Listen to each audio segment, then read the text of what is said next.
I think we may start. My name is Alexander Borovikov, and the topic of our today's webinar is Professional Visualization Solutions from Open Design Alliance.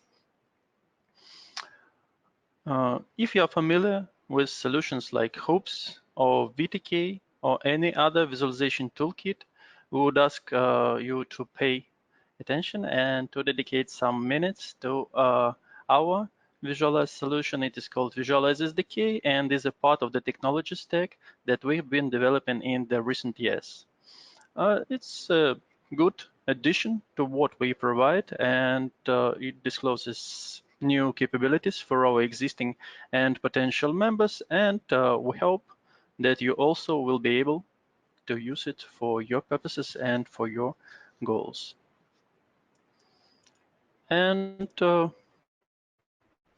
from Open Design side, today will participate Andrei Markovich, Senior Software Engineer, Alexander Fedorov, Visualize Team Lead, and me, Alexander Borovikov, Customer Experience Team Lead. We'll be able to make a presentation with some demos, to make a brief introduction to the source code, and the final part will be dedicated to answering your questions. We suggest you to type your questions during the presentation, and after presentation and source code part, we will gather them, process, and answer them. So please feel free, use the question tab to type your questions, and we'll try to answer as many questions as possible. And the plan of our webinar is, we'll start with the areas and applications of the engineering graphics. We'll enumerate the features supported by the Visualize SDK. We'll talk about the graphic. We'll talk about performance and optimization. We'll talk about main directions and challenges. And the final block will be dedicated to moving all the features enumerated to web visualization to web SDK.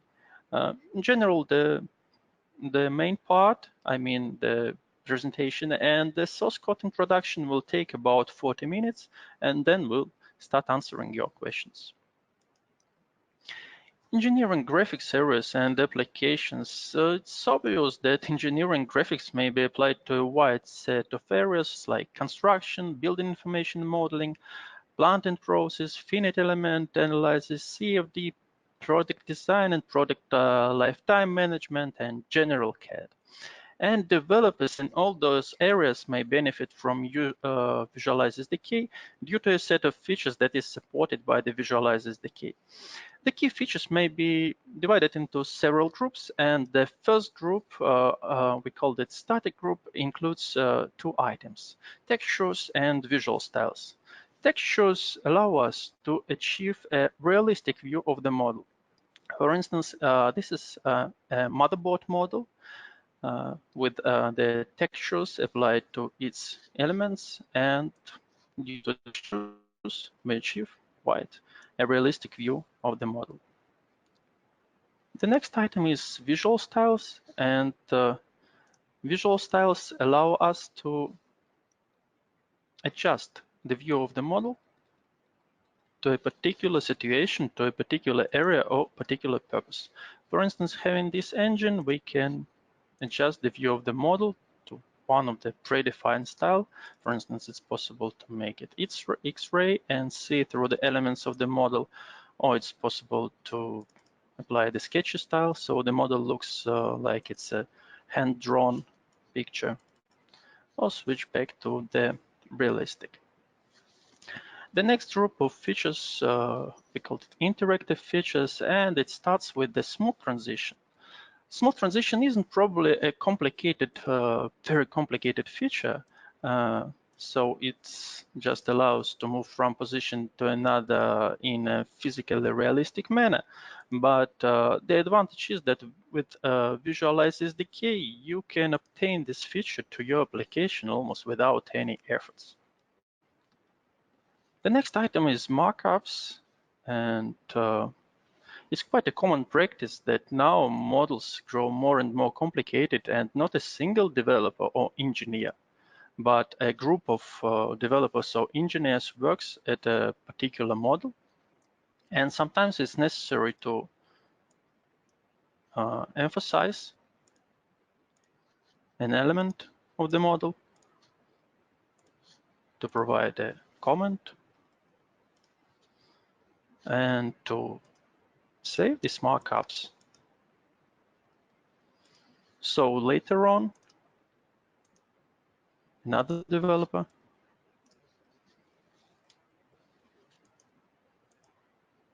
may load it and see what information was provided.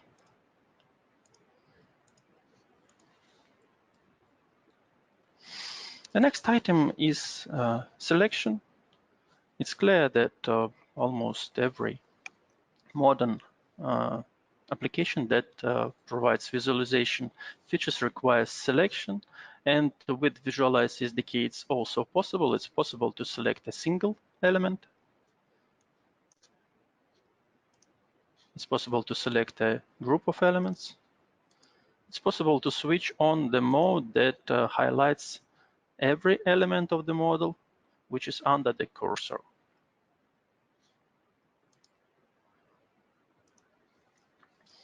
The next item is in this group is isolate and hide. So as I mentioned, the models grow more and more complicated, and sometimes it's necessary just to see how a particular element of the model looks like. And it's possible to isolate it and see it without all the elements of the model, of the rest elements.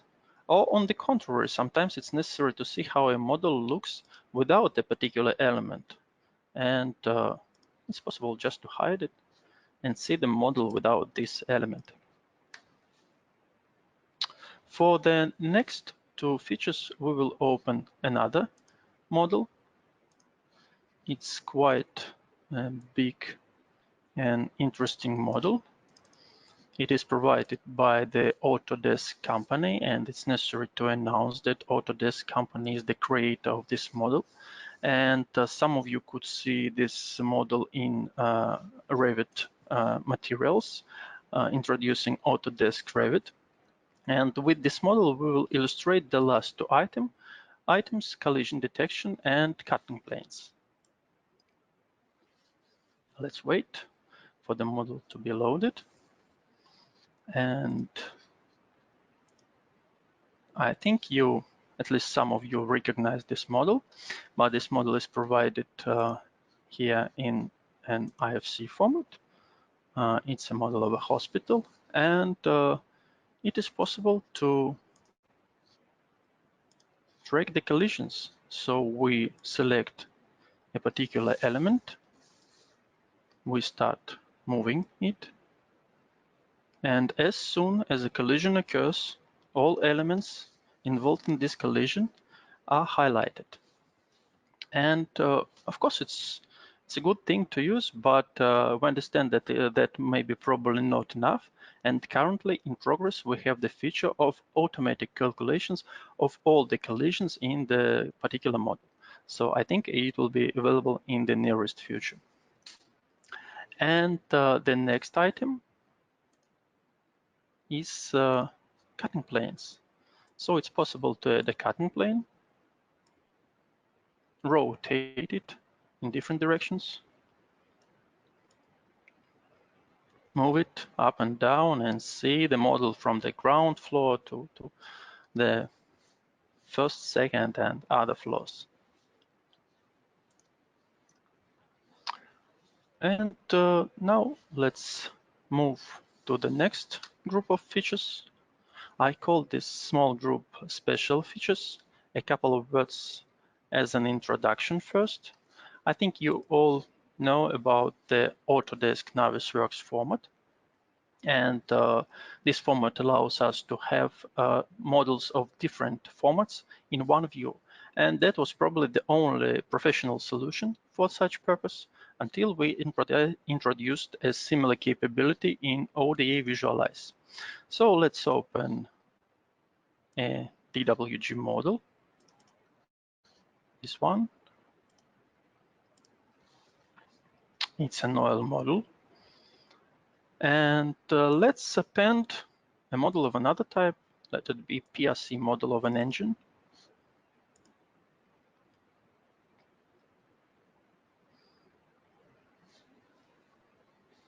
Now you see we have two different models of two different types in one view.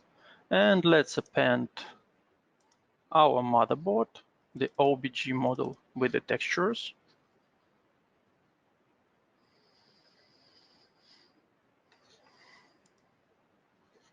You see we have all these three models in one view. And it is possible to share this result as an export. And currently it's possible to, for instance, export to the PDF file.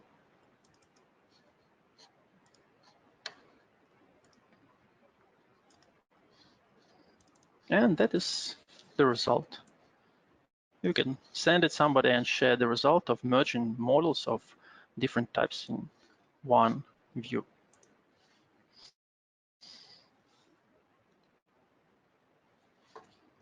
And the next question, I think the next question expected after enumeration of those features is, for what formats all those features may be applied? And the answer will be for all formats supported by Open Design Elements, such as DWG, DGN, Autodesk Revit, Autodesk Recap, Calada DWF, and so on and so far. And a couple of words about how it is implemented. It is implemented with the help of the auxiliary format, VSF. So when we load, for instance, a DWG model, we import the data to this VSF format, and all those features like cutting planes and collisions are applied to this format. And this approach has several advantages. On one hand, if we introduce a new feature, it is automatically applied for all the formats enumerated.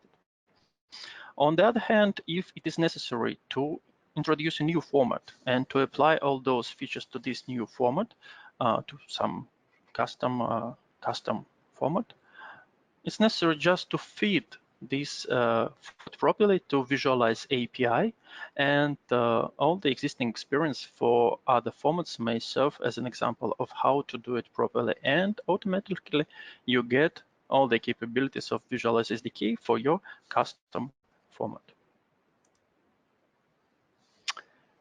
And now let's switch to the next block, which is dedicated to performance and optimization, because when we talk about the visualization, it's quite important. It's a quite important issue, performance and optimization. And again, a couple of words first of what probably the key problem is. As I already mentioned, the models grow more and more complicated, and sometimes you face a limitation. Either you can see the full picture, or you can see the particular details of a particular element. So we face the situation that the amount of the data, of the visual data that may be obtained is limited. And this limit is unpleasant thing from one hand, but from another point of view, it's an opportunity for optimization. And let's illustrate this. We'll open the oil model once more.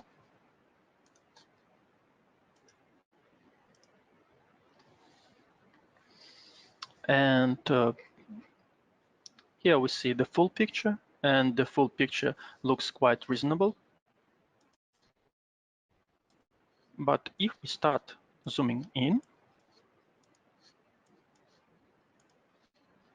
we will see that, for instance, these details are expected to be round, but they are not. And that is actually the price for quite a quick visualization. What we do is we take into consideration that at the initial stage, we will have the full view of the model, and we use quite rough vectorization of the details, and thus the visualized result, as you see, is quite rough, but this result doesn't influence the full picture, and if necessary, by demand, we can perform the regeneration and we'll get, but we can act in an agile manner, and perform the regeneration and get this result only if we really need this.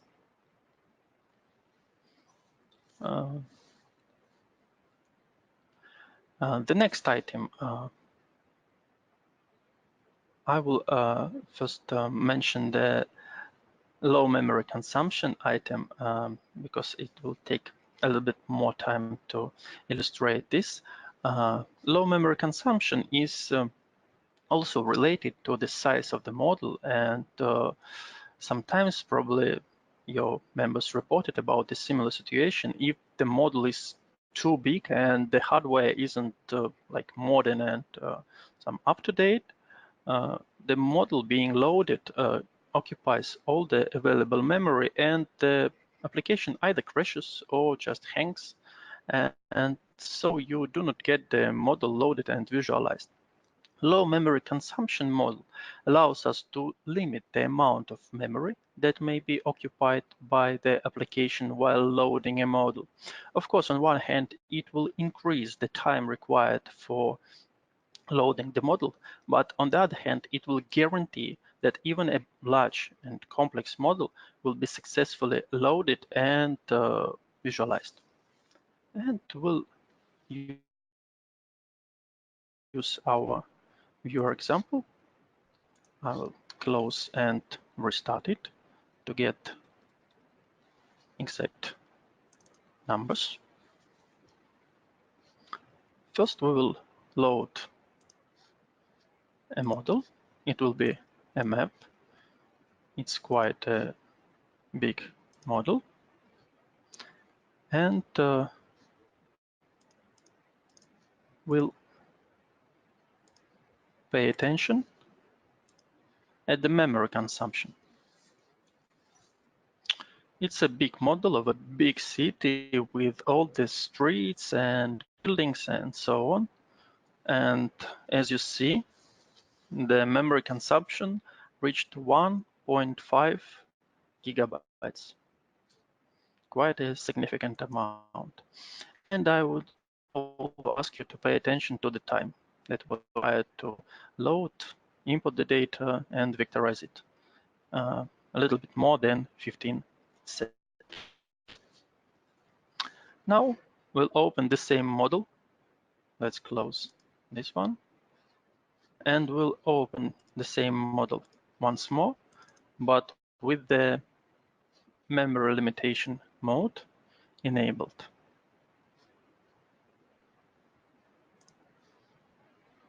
Here is this flag. And let's switch to the task manager.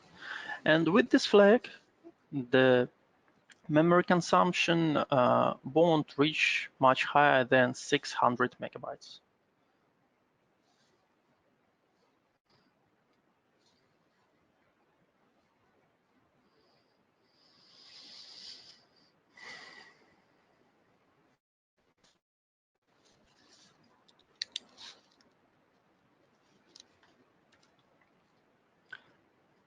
As you see,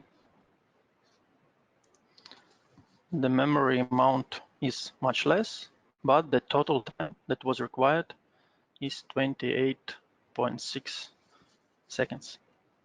So of course it took a longer time, but you saw that we used almost 3 times less memory as in the previous case. So it gives you the agile opportunities, and this feature guarantees that it was not necessary. This feature guarantees that you can load large and complex models even on the outdated hardware. The next item, that will be partial view. As you probably paid attention, when we opened this map, we saw initially only a part of it. And there was a lot outside of the boundaries of the visible area. And we can use this opportunity again, and we can act in an agile manner. And at the first part, initially visualize only visible area of this map, and we'll illustrate it here. We have a model with the prepared settings.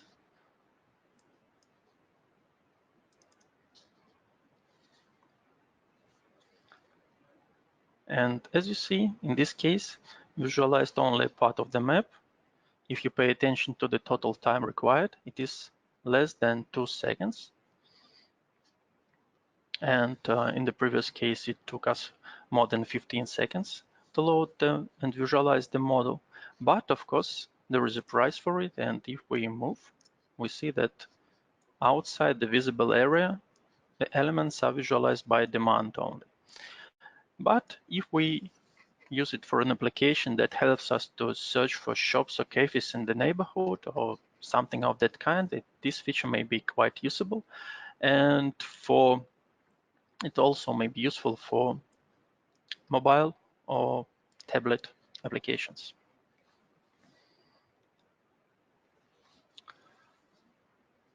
I won't mention, we'll just mention all the other areas for optimizations like sync graph, multi-threaded support, geometric shaders. It's clear that if we divide the task from multiple threads, we can get some performance improvements. And if we use geometric shaders, we can benefit from the investments in the hardware. So the better hardware will show us a better performance, and that's quite fair, I guess. And now let's move to the next block, which is called main directions and challenges.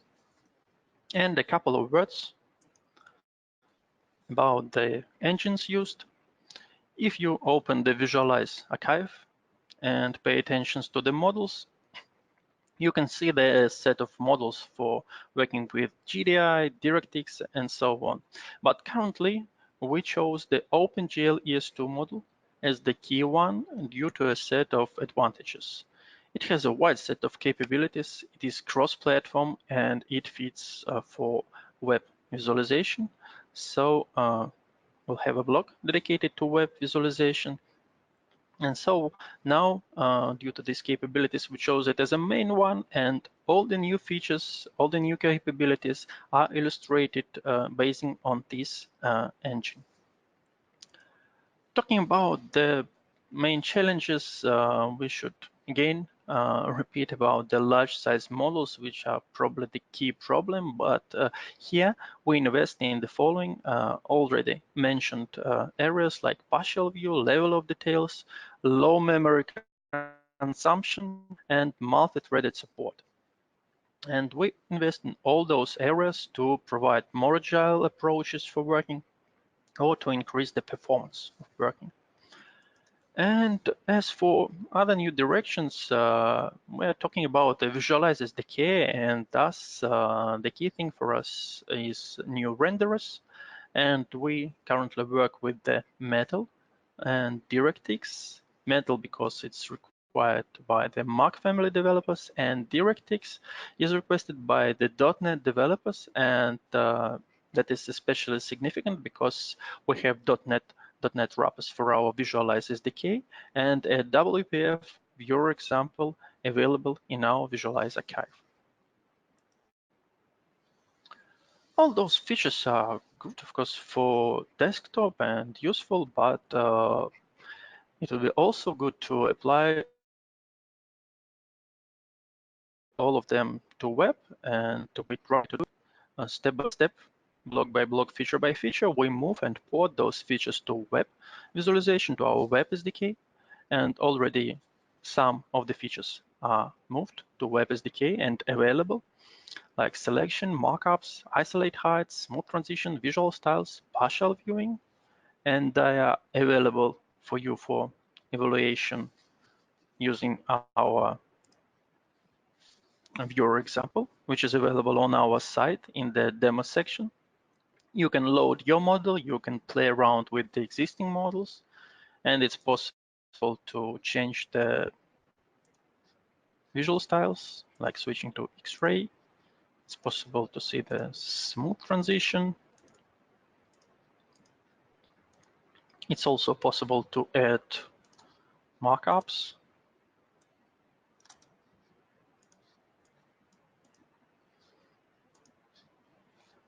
and other similar things as mentioned just now. And I think after a while, we'll move all the other useful capabilities to our web SDK. They will be also available for usage. And now I'll transfer the word to my colleague, Visualize team lead Alexander Fedorov, who will provide you a brief introduction to our source code and will show you a small example. Alexander, please. Okay, hello. My name, as Alex already said, my name is Alexander Fedorov. I am the Visualize project lead. And do you see my screen? Oh, okay, I believe yes. So I will give a brief introduction to the source code. So I will show you very simple sample how it is need to use this code and how it looks like. So in our archives, there is a set of different samples. And here also we have the simplest sample, which is something like hello world. Is the sample called OD Visualize First app. And this is an MFC-based sample, which allow two capabilities. First is it's allowed to open obj file and render its contents. And the second option is to render some predefined model. This is a very simple model which contains from two text objects and one rectangle. So now I will show you how this model, this simple model, can be created and visualized through our Visualize API. So in this sample, it could be done inside the method generated sample. And now I will briefly describe the main steps which should be done before you will be ready to visualize something with our SDK. So first of all, you need to create the Visualize database. Then it is need to create the model, at least one model in this database. Then we will append some entity to this model. In our sample, it will be only one entity. Before adding the geometry objects to our entity, we will create the custom text style, where we will specify the font, the text alignment, and the text size. After that, we will start to add our geometry data to our entity. First data, it is a text. First text, and for this object we will also set some color and apply the just created text style. The next data is the next text data, and here we also apply the color and the text style. And the final object is the rectangle, which can be created through the polygon geometry object. That's all for the geometry part of our database. Now we should create the device, which is the place where we will be render our data. This is the section is can be done through the creation of the device and connection of the device with the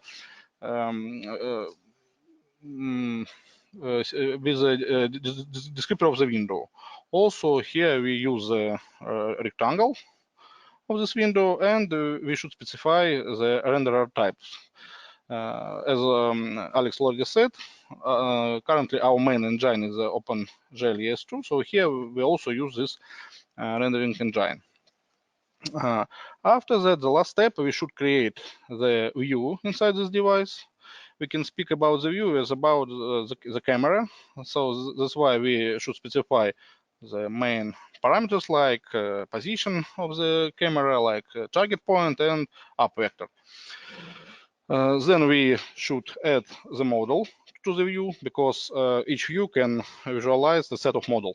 So now, since we have only one model, we will add this model to the view. Also, we should specify the rendering mode. In our case, is a simple 2D wireframe mode. And that's all. After that, we call update method of the device. And after that, we will see the result on our screen. So this is a really very simple model, but illustrates practically all steps which should be done to perform first results. So this sample, this code, can be the best thing for getting started with Visualize SDK. So that's all from my side. Many thanks for your attention. Okay, thank you, Alexander. And I think now it's possible to start answering the questions that we obtained during the presentation. Alexander, could you please pick up the first question? Okay, I will try to find this question. Alex, maybe you can help me and read the question and I will answer on it. Okay. For instance, the first one, can you select an entity within a block or a sub-block? Yes, it is possible, but for this action, it is need to set a specific option in the device called blocks cache. In this case, it will be possible to select entities inside the inserts which are referred to the blocks. Now I will see the question. So, for example, the following question about the point cloud support. Yes, we already support the RCP, RCS files from our Autodesk. We can import this data to our visualize the database and visualize it with using all enhancements which are coming from the RCS files. About .ptx format, I'm not sure.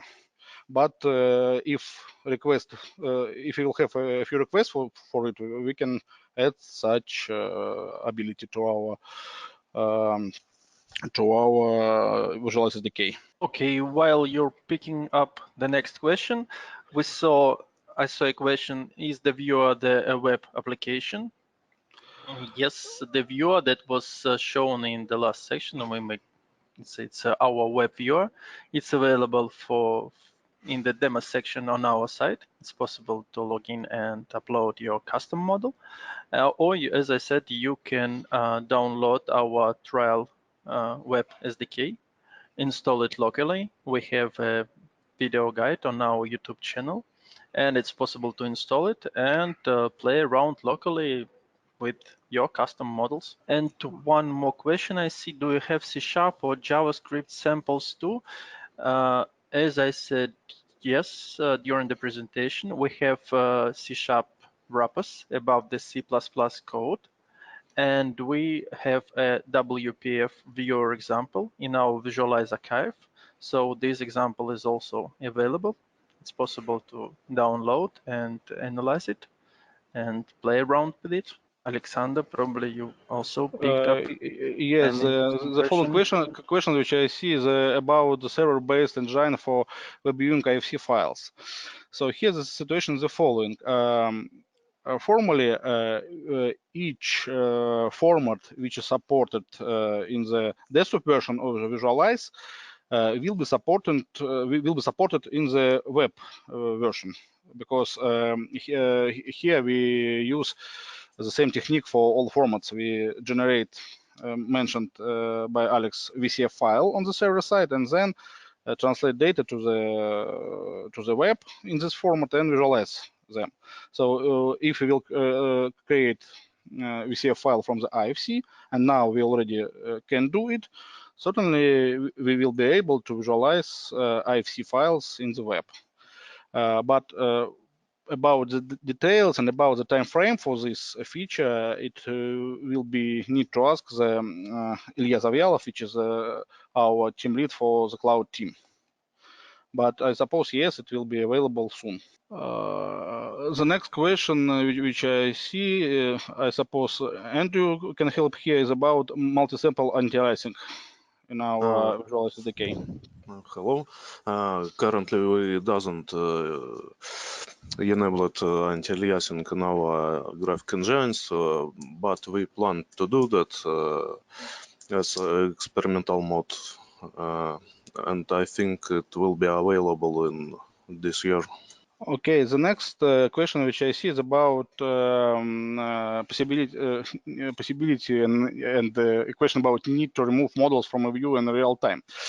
Generally speaking, yes, it's a normal situation because, for example, if we visualize some model and then we want to add some temporary UI elements like coordinate systems or some markups, it could be done by using the second model, because we have ability to use overlaying when we will draw it in separate view, in separate layer, and we will not draw the underlying data. So this increase the performance. And here we use the same method in all our samples. And about is it need to remove this model or not? Formally, it is need to remove the model from the view, and it will be enough if you don't want simply to visualize this model, and you plan to visualize it again after some time. So you have two ways. You can remove a model from the view, or you can fully remove the whole model. It's all cases are available. About the trial development, I suppose Alex, the best person who know all about the trial versions. So Alex, please ask the question about is Visualize SDK available for the trial development or trying sample application? Yes, sure, it is available, but I guess that the current trial archives are based not on the most recent version.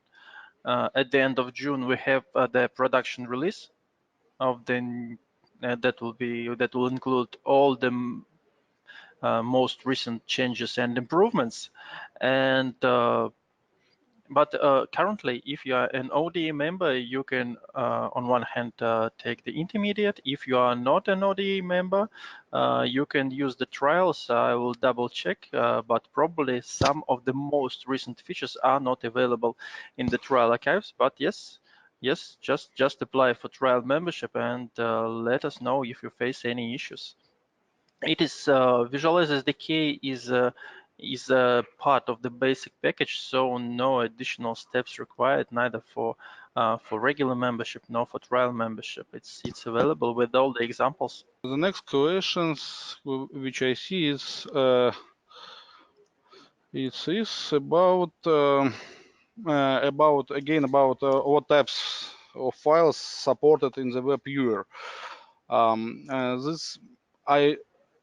I'm sure that certainly DWG files supported already, Revit files supported. And again, I will repeat that formally all file types which are supported on the desktop version will be supported in near future in the web viewer. But about timeframes and all other things, again, it is better to write on the forum or via the email. It is better to write to the Ilya Zavyalov, who again is a team lead of the cloud project, because he know all the plans about the web viewer.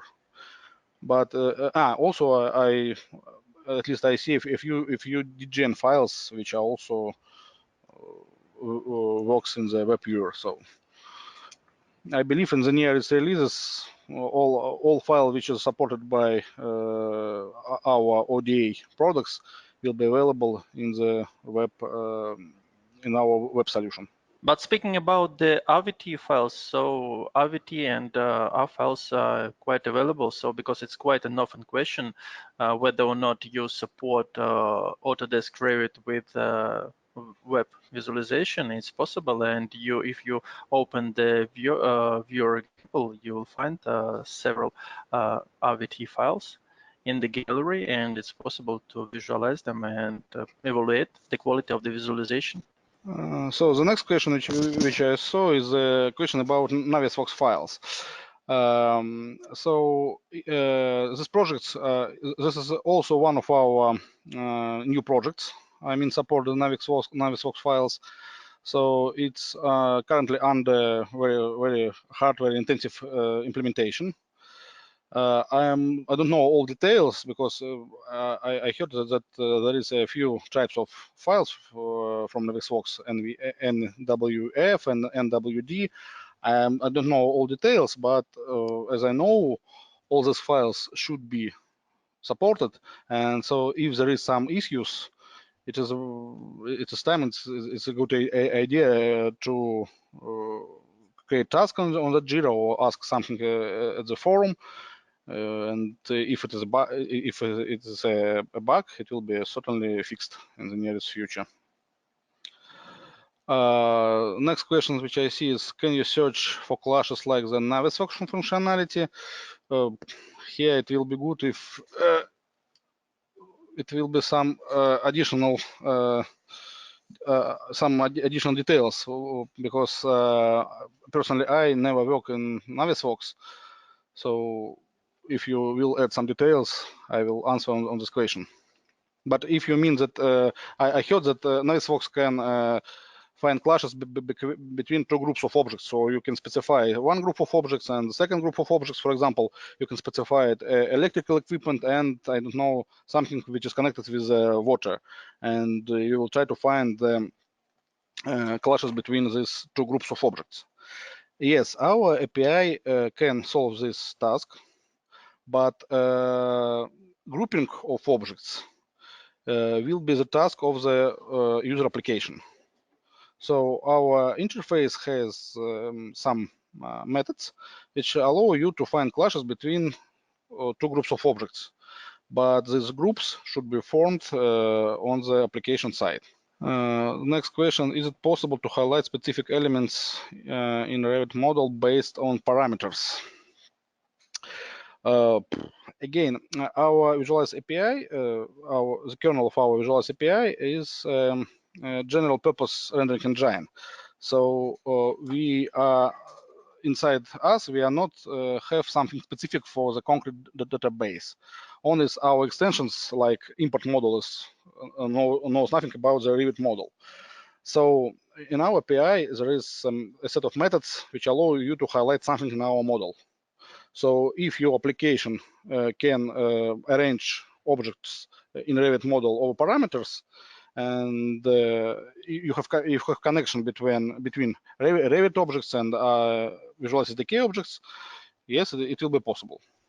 Because inside the Visualize SDK, we don't know nothing about the database from which the object come. There's only one possibility, that it is possible to store the initial database handles as a user data to our at our Visualize entities.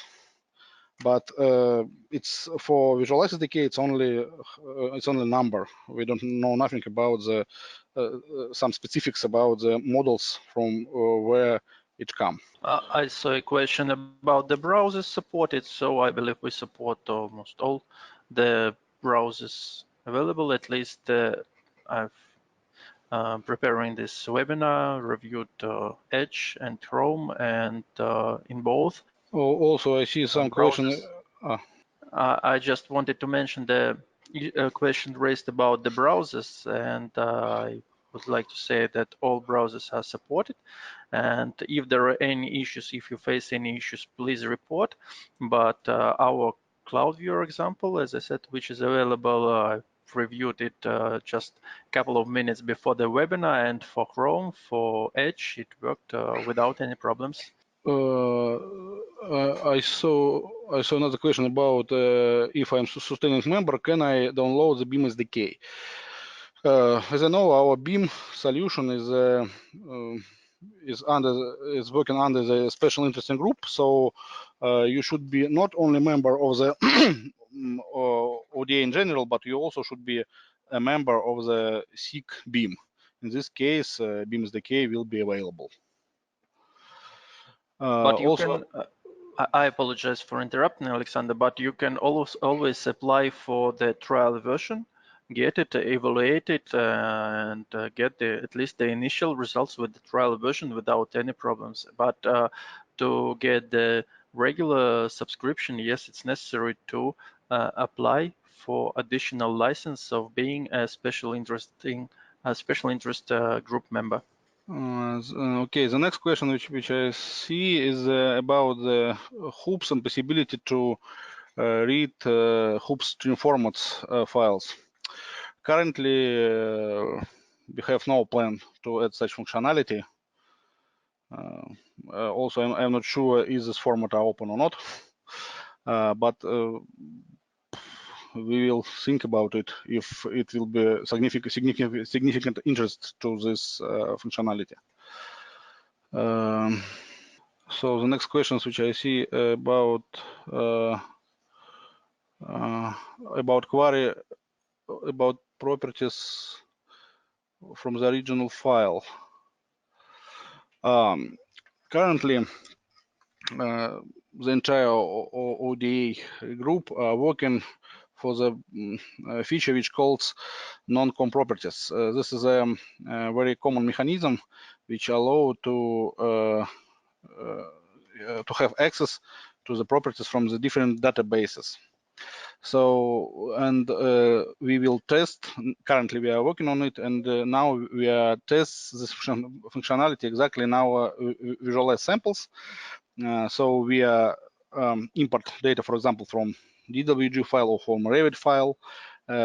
We use option which allow us to store the handle from the initial database in our Visualize entities. And after that, we are able, if we want to ask to find the properties of the native object, we can find this object in the database by their handle and ask through the new mechanism all properties of these objects. So I believe the main part of this functionality will be ready before our conference in September, and here we'll present how it works. In this case, it will be possible after import some data from the DWG, Revit, DGN, or some other our databases. It will be possible to show, to ask about the native properties of the objects. Next question which I'll see about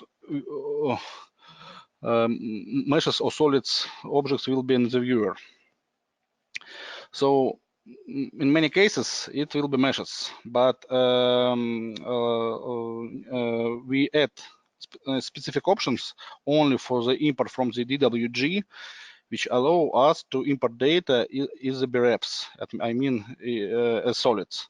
And in our demo presentation with oil model file, where Alex show you how it is possible to change the accuracy of the triangulation, we use exactly this option. It's our first step because we have forward plan to have in our Visualize BREP objects. So now it's only in the test mode and works only with data from the DWG, but yes, it's first step, and now we see that it's working. So for DWG, we have two options. We can import data as meshes or as solids. And maybe in the future we will be able to add such options to our other products like Revit, for example. Again, about supporting the multiple model loading in the web viewer. This question should be asked from Ilya Zavyalov. Nevertheless, we will collect all your questions if we are not able to answer on all of your questions, and we will be able to get the answer later, for example. So we will translate all questions about the web viewer to the appropriate person. Yes, the next question is, will this viewer also work on iPad? Yes, we just create a sample of such viewer which are worked on iPad. So our engine is cross-platform and should work on every operating system. I apologize, Alexander. I'll provide a brief comment regarding our Beam suite. Currently, we do not have one single Beam SDK, but we have a Beam suite which consists of several SDKs, and among them there are Beam RV, and that is aimed to provide support for Autodesk Revit files, Beam NV, which is aimed to provide support for Autodesk Navisworks files, and Beam IFC that provides support for IFC formats, currently 2x3 and 4. So these are three separate SDKs, and Beam IFC will be available as part of the basic package without any additional fees. So if you are already an ODA member, you will have it available. But as for Beam RV, Beam for Autodesk Revit, and Beam NV, Beam for Autodesk Navisworks, they're available for the members of the special interest groups with the additional licensing. So the next question which I see is, it is possible to query geometry data of objects on selection? Yes, we have such possibility. We have different level of selection. You can select entities, you can select geometry objects, or even you can select faces or edges in the meshes. But in this case, you should set to appropriate selectability level to the entity or to the whole model, and to select the appropriate selection level during the calling select method. So it's not a problem. Brief comment regarding the C#. All our products initially are written in cross-platform C++, but for some of the SDKs for which we had the requests, we provide C# wrappers. For instance, we have C# wrappers for drawings SDK, we have C# wrappers for Visualize SDK, but for special interest group projects like Beam RV or Beam NV, we do not have C# wrappers for now. If there will be a significant interest from the special interest group members, so a significant request, they will be often requested, I think it will be possible to put such a task, but for now there was no such a demand, and thus there was no such task. Alex, please go ahead. Oh, yes, I try to find new. Again, the next question I again suppose also for you is about C# wrappers for the IFC. I don't know is it planned or not, but currently I suppose it's only now it's only C++ interface. Maybe in the future it will be it. Oh, another interesting question: can you create an animation moving camera or moving part of the model? So this is a very interesting question because certainly we can move some objects applying to transformation matrix, but currently it is not a very fast operation because it will require a generation of the moving part. We are working on solving on this problem, and we already have some success. Currently we are at possibility to move the whole Visualize model together, perform fast transformation for this operation. And about animation, let's ask Andrew. There is no problem to create animation on level of application. It's simply just a timer which will update camera object. I think this is very simple to do. And more of it, as Alex today said, that we implement smooth transition between different views in our sample application. Formally, it is practically the same because we have two positions of the camera, initial and final, and between these two positions of the camera, we implement smooth transition, smooth changes of the camera parameters. This code is placed in our extension of our base Visualize functionality. So formally, it's and use our basic Visualize API for this purpose. So formally, yes, it's possible. I saw a question about JavaScript. I would like to provide a couple of words about our wrappers.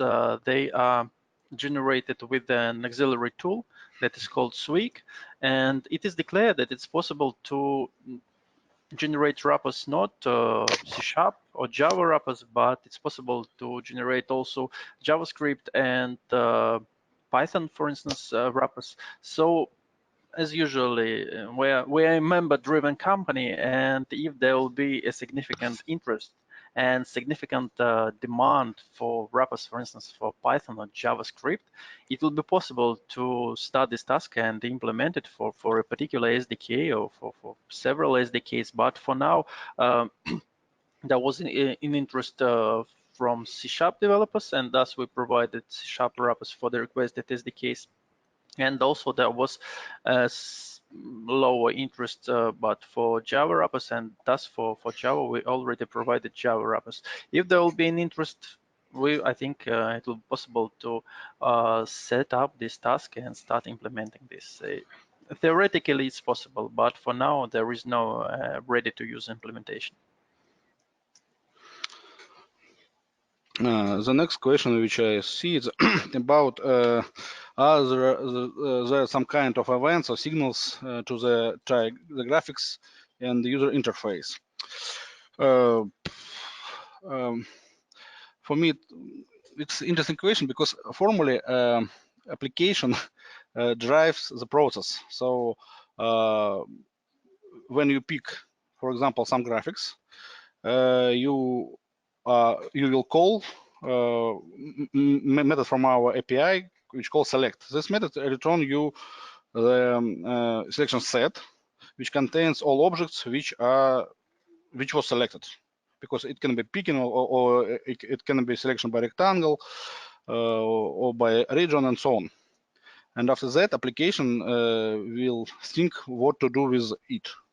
In our sample application, there is a sample implementation how it is possible to connect this data with the user interface. But it's working only for the concrete implementation of the user interface. From other hand, it can be a good sample how it could be done. So since our samples are open source, so you can freely find a place which you're interested in the code and study how it could be implemented. Certainly, it's not maybe not the best way, but it's one of the possible ways how it could be done. So I'm not sure, but I suppose. Okay, a question about the JavaScript. As I know, our cloud team works on JavaScript wrappers, but again, it is need to ask Ilya Zavyalov about the details because I don't know. I am afraid to be wrong, so it will be better to ask him directly. There are no new questions for now. I see a question about level of detail for DWG Yes. files. First of all, DWG format already have some features for level of detail for text. It is have quick text mode where text will be drawn as rectangles.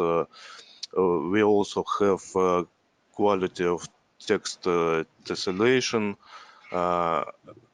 and which will depend from the zoom level. And one more for graphic engines like Windows GDI, we draw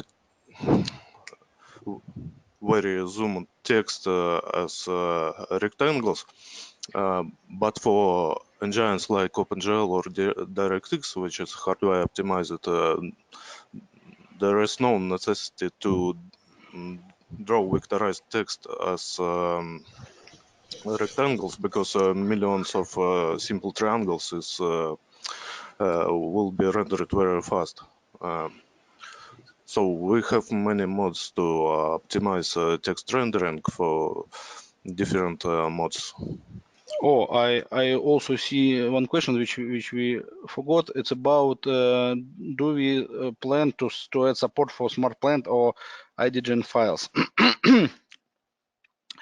Okay, this question, I will transfer this question to our DJN team lead, because I don't know the answer on this question, so I will ask him and then can give the right answer on this question.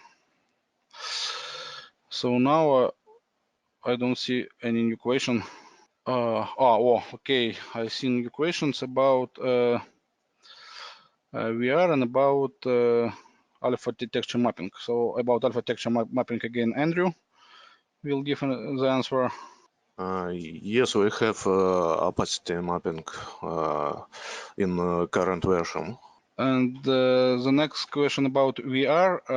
Yes, last year we had some sample and some sample support for the VR, and only for VR. So about XR, I don't know, but for VR, yes, we have such support. It's a sample, and I'm not sure, but maybe on the nearest conference we will try to show how it works. Yes, and I also see question about load bin levels of detail. Yes, load its level of detail certainly. And now we are extensively working on supporting level of details. We are implementing the progressive mesh to support level of detail for the meshes. Because again, the sample which was demonstrated during the presentation was for the BREP object. For such objects last year was implemented the possibility to have different triangulation depending on the deviation. So it's the same what we are seeing on the Alex demo. And progressive mesh is another technique. So when we have no breps, we have only meshes, and we create some structure which allow us to have different detailed representation for different views. So such functionality are currently under our hard implementation. So maybe I'm wrong, but I don't see any new question. Okay, I see new questions. Yes, we have possibility to set visual style for the separate entities. Also, we have planned to use this possibility for customizing the highlighting, because currently we have three types of highlighting by color with transparency, and some additional specific highlighting mode. And yes, it's possible. The next question is subentity is the same as geometry. Formally, it could be maybe the more right thing is that it is a group of geometries. So subentity usually used when we need to group some geometry inside the entity via its properties. For example, we have some group of geometry which have the same transformation matrix, and we don't want to set this matrix to each geometry, because certainly it will be not very good for the memory usage, and it will be good idea to group this geometries in one subentity. So the next question is about As for the Visual Studio 2019, we'll double check this question with the our infrastructure team. I'm sure that they have it in the schedule, but it's necessary to clarify the exact like dates and exact estimates when it should be provided. And about Alex, also we have some question about Cloud Open Design.com, and it looks like that it is not working now. So can you check, please, this? I think we will connect. I suggest to connect with this situation, because you saw during the live demo that it was working and there were no problems, and we can open it once more, and probably there are issues with a particular model, or probably there are many people addressing this resource right now. Probably there is some problem with the simultaneous access, but I will provide my email, so it's possible to address me, or I think you have my email in the invitation to the webinar, so you can freely address me and provide and describe the situation and the issues you face, so we can analyze the situation in details and clarify it. But actually, everything should be okay. So I also just tried to use this stuff at our cloud of Noncom and with the same model, basic sample Revit, and for me it's working. So maybe it's some problem with the internet, I don't know. So really it should be studied separately. The next question, also interesting question about the frame rate.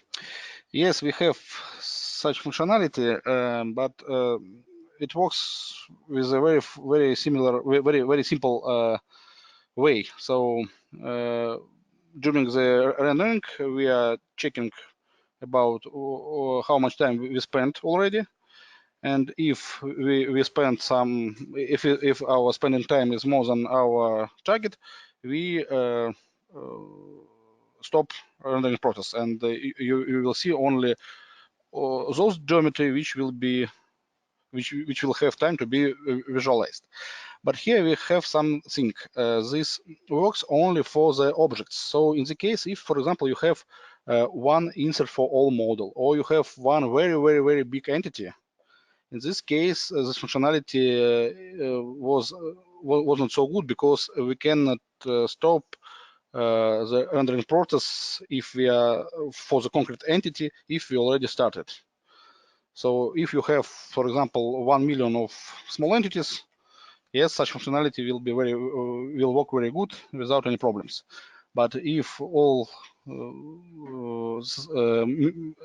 if this million of entities, for example, are polylines and you put it in one entity, in this case, this target frame rate will not work good in this case. As for the recording, yes, we'll make the recording available. I think probably some minor preparations will be required, and we will put it either on our YouTube channel or somewhere else to the public area, so anyone who wishes to reach it will be able to do it. It's our first webinar, but I hope that not the last, and I hope that that will be an efficient manner to provide information and get the feedback. And we'll be grateful for your comments, for your feedback, on how to improve this situation and improve this communication. And of course, we are very grateful to all of you who joined us today. And also the next question about the best approach to render a video. I suppose we ask Andrew to help us in this question. I think this is a too large answer to do it in a webinar.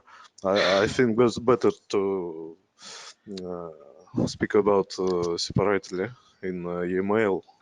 So okay, it will be good if you will repeat this question on the forum or via your email, and we will try to give you the detailed answer on this question. Okay, I think if no one, another question? Interesting question about did we perform some performance comparison with hoops? Yes, sometimes from time to time we will try to do it for some model which we are able to load as hoops and NV. Last time we trying the sample application hoops.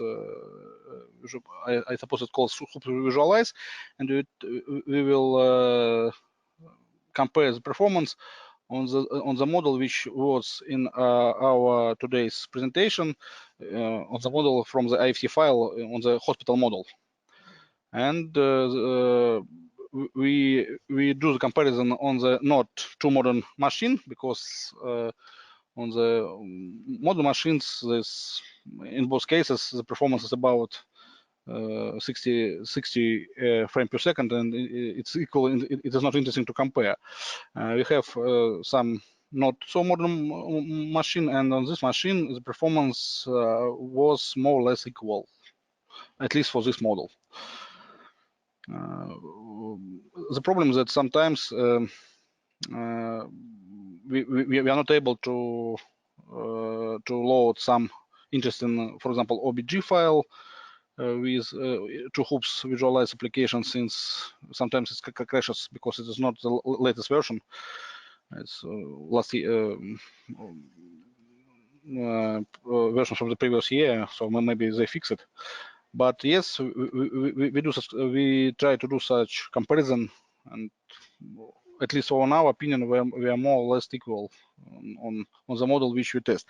But another important thing that from our, at least from our vision, hoops are really very good for the 3D models for working with triangles.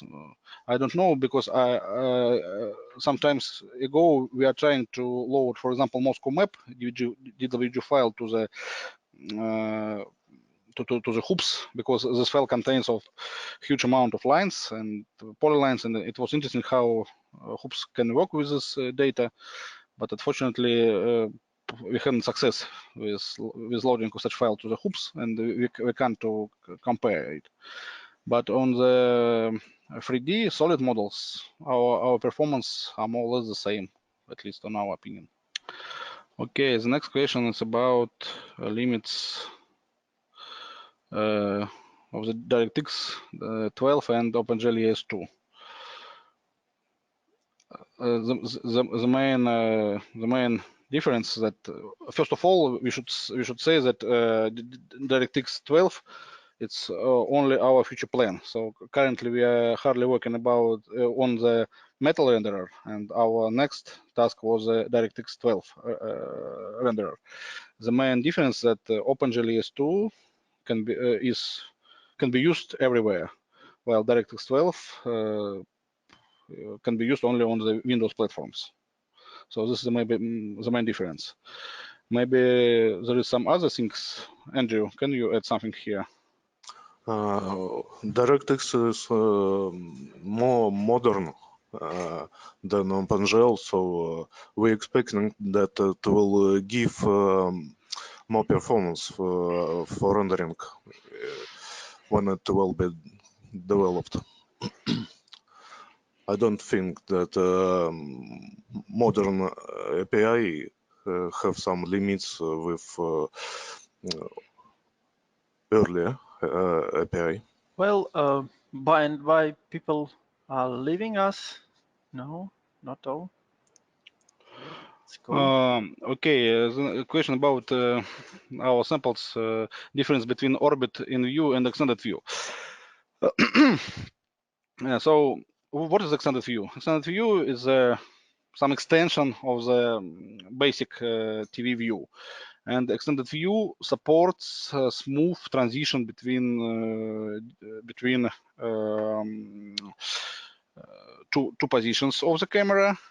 And another thing that there is some specific items which is connected with extents, because in our samples all rotations are around the center of the extents of the model, and in our implementation of the extents view, we trying to cache the extents data and not ask the extents, calculate the extents at every starting of the orbit dragger, orbit tool, while in basic implementation without extended view, formally we ask extents every time when we start to orbit, because we don't know, because information about the center of extents are stored on application side. So maybe this is an important difference between these two views. Next question about, is it possible to address layers in an imported DWG file? You mean, as I understand correct, that you mean that you want to have access to the native layer data from DWG file. If yes, this possibility is possible. Yes, it's possible because, as I already mentioned, we have possibility to store the handle of the native object as a user data to our TV entity. And also it is true for the materials, for the layers, for the LAN types. So yes, you can ask the native handle of the layer, and if you have access to the native DWG database, you can find this object and work with this object as you want. So I think we will suggest you to send your questions if you have any other multiple questions, more detailed ones, and we will be glad to provide you with the information on the issues you are interested in. Hope that today's webinar was useful for you and was interesting. And of course, as I said, we are very grateful to all of you for joining us today, for participating. We also will be glad to see all of you during our conference. That will be in September in Milan, Italy, and there we'll be able to talk face to face. So just to look at the issues you have sitting together with a notebook. So please feel free to let us know if you have any questions. And I think we could stop for today. Thank you, everybody, and goodbye. Thank you very much for joining.